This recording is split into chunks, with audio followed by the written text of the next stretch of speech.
कैसे हैं आप? उम्मीद है सभी बच्चे घर पर होंगे और सुरक्षित होंगे। बच्चों, आज हम गोली दर्पण के लिए चिन्ह परिपाटी के बारे में पढ़ रहे हैं। गोली दर्पण से कोई ऑब्जेक्ट कितनी दूरी पर रखा है, उस दूरी को नापने के लिए, या उसकी इमेज कितनी दूरी पर बन रही है, उस दूरी को नापने के लिए जब हम धनात्मक और ऋणात्मक चिन्ह का प्रयोग करते हैं तो वो कहलाता है चिन्ह परिपाटी गोली दर्पण के लिए। तो यहां तक तो क्लियर हो गया आपको। अब देखिए, चिन्ह हम लगाएंगे कैसे, धन और ऋण का चिन्ह लगाएं कैसे। इसका एक सबसे आसान तरीका यह है कि आप इंसिडेंट रे के डायरेक्शन को देखिए। आप देखिए आपतित किरण की दिशा को, देखिए क्या है वो डायरेक्शन को कैसे फॉलो करेंगे। आपतित किरण की दिशा, सपोज यहां पर आपने एक ऑब्जेक्ट रखा है, एक ऑब्जेक्ट हमने रखा है अवतल दर्पण के सामने। अब इससे कोई प्रकाश की किरण इस दर्पण के परावर्तक पृष्ठ पर आपतित होती है, तो देखिए वो कहां से जाएगी, वो जाएगी इस दिशा से यहां को। हम कह सकते हैं कि ये दर्पण है, इसकी ये है लेफ्ट हैंड साइड, और ये जो दर्पण है इसके इधर की ओर है, ये है राइट हैंड साइड। तब आप देखिए जो आपतित किरण है, जो इंसिडेंट रे है, वो लेफ्ट हैंड साइड से राइट हैंड साइड को जा रही है। तो मैंने कहा सबसे सरल तरीका यह है कि आप आपतित किरण की दिशा देखिए। जिस दिशा में आपतित किरण जा रही है वो दिशा हो जाएगी धनात्मक, और आपतित किरण की दिशा के विपरीत, कहां से, इस दर्पण के पोल से। इस बात को नोट करके रखना है आपने कि जितनी भी दूरियां हम नापेंगे वो पोल से नापेंगे। पोल से देखिए राइट हैंड साइड होगी धनात्मक, और आपतित किरण की दिशा के विपरीत साइड को, यानी कि वो है लेफ्ट हैंड साइड, कहां से, पोल से, वो हो जाएगी ऋणात्मक।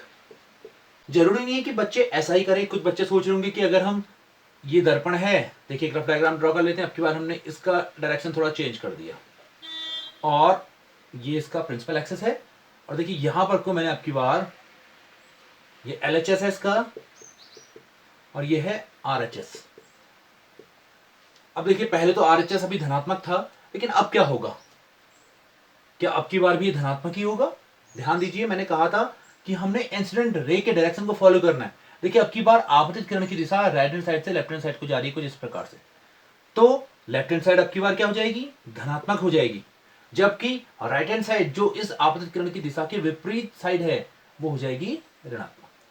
तो याद रहे कि आप इस इंसिडेंट रे को फॉलो करेंगे। अब आपकी बुक में दिया गया है एक चिन्ह परिपाटी, इसको नई चिन्ह परिपाटी या न्यू कार्टेशियन साइन कन्वेंशन कहते हैं। कार्तीय चिन्ह परिपाटी आपकी जो बुक में दी गई है वो है कार्तीय चिन्ह परिपाटी।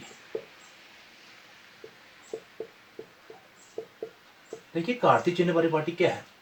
ये ग्राफ जब आपने बनाए होंगे, ग्राफ में आप जानते हैं ये दो एक्सिस हैं। देखिए अगर ये इसका स्टार्टिंग पॉइंट O हम इसको मान लें, तो इसकी दाहिनी ओर यानी कि RHS साइड को हमेशा धनात्मक माना जाता है, और इस ग्राफ में बाईं ओर को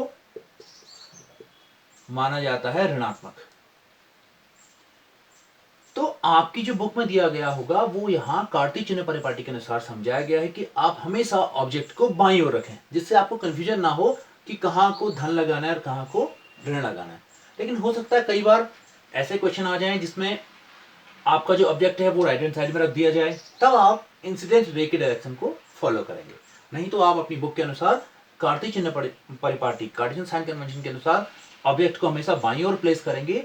तो ऑब्जेक्ट के लिए आप लोग जो चिन्ह लगाएंगे वो लगाएंगे ऋणात्मक चिन्ह। चलिए इसको भी और समझते हैं हम, ये है क्या। देखिए अब इस प्रश्न पर आते हैं। मैंने कहा एक अवतल दर्पण के सामने मैंने एक ऑब्जेक्ट को 30 सेंटीमीटर की दूरी पर रखा है। ऑब्जेक्ट की दूरी यानी कि बिंब की दूरी लिख लेते हैं हम, बराबर 30 सेंटीमीटर। अब आपको इस चिन्ह परिपाटी के अनुसार इसमें चिन्ह लगाना होता है। तो बताइए ये बिंब की दूरी कहां है, लेफ्ट हैंड साइड में है कार्तीय चिन्ह परिपाटी के अनुसार, और इंसिडेंट रे के डायरेक्शन को भी देखें तो उसके अपोजिट डायरेक्शन में, तो आप इसके आगे चिन्ह लगा देंगे ऋण का। इस प्रकार से हम चिन्ह परिपाटी में चिन्हों का प्रयोग करते हैं। अगर अब इस प्रश्न में माना इस ऑब्जेक्ट की इमेज बनती है कुछ यहां को देखिए, यहां पर को बन रही है, यहां उल्टी बन रही है। और आपको पता है अब तो ये वास्तविक है या आभासी है, बताइए। बिल्कुल सही सोच रहे हैं आप, ये है वास्तविक इमेज। क्यों? क्योंकि ये इंसिडेंट रे के अपोजिट डायरेक्शन में है और हम इसे किसी पर्दे पर उतार सकते हैं।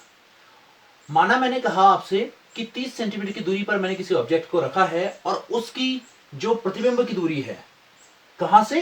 पोल से। सारी दूरियां देखिए हम पोल से ले रहे हैं। ये दूरी जो हमने ली, ये ले ली, यहां हम यहां भी लिख देते हैं इसको -30 सेंटीमीटर।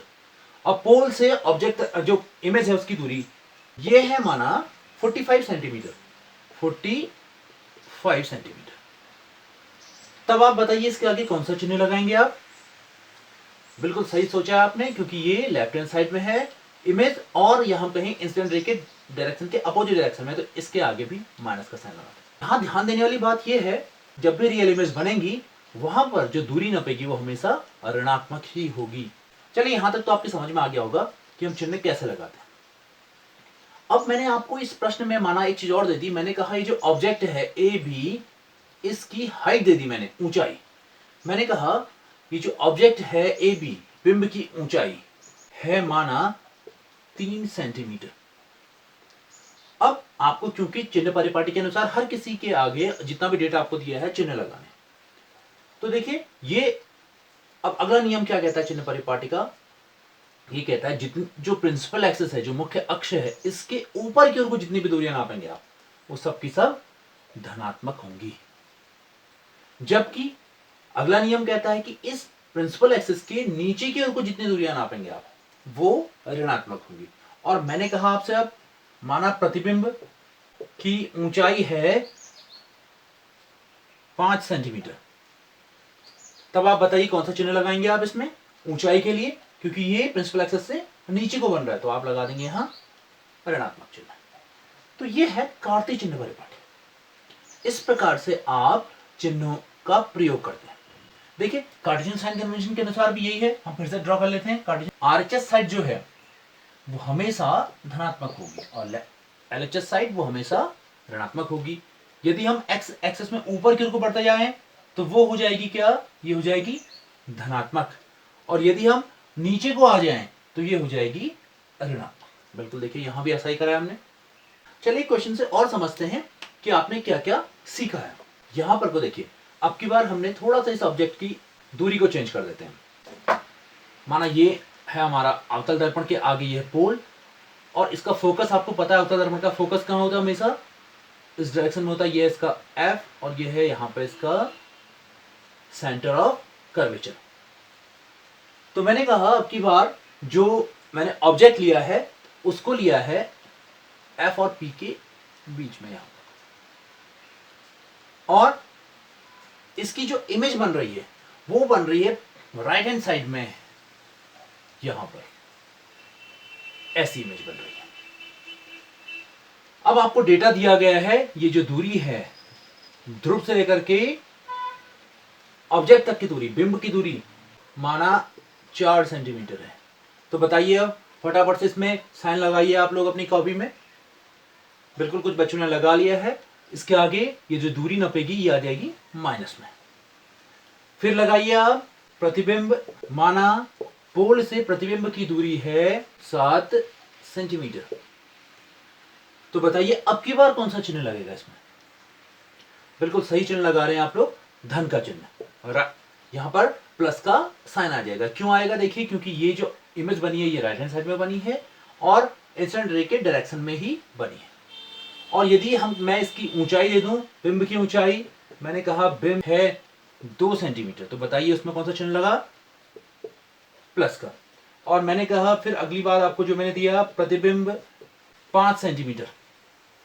अब बताइए देखिए यहां कौन सा चिन्ह लगाएंगे आप, क्योंकि ये भी प्रतिबिंब कहां को बन रहा है? प्रिंसिपल एक्सिस के ऊपर को। ये बन गया धनात्मक।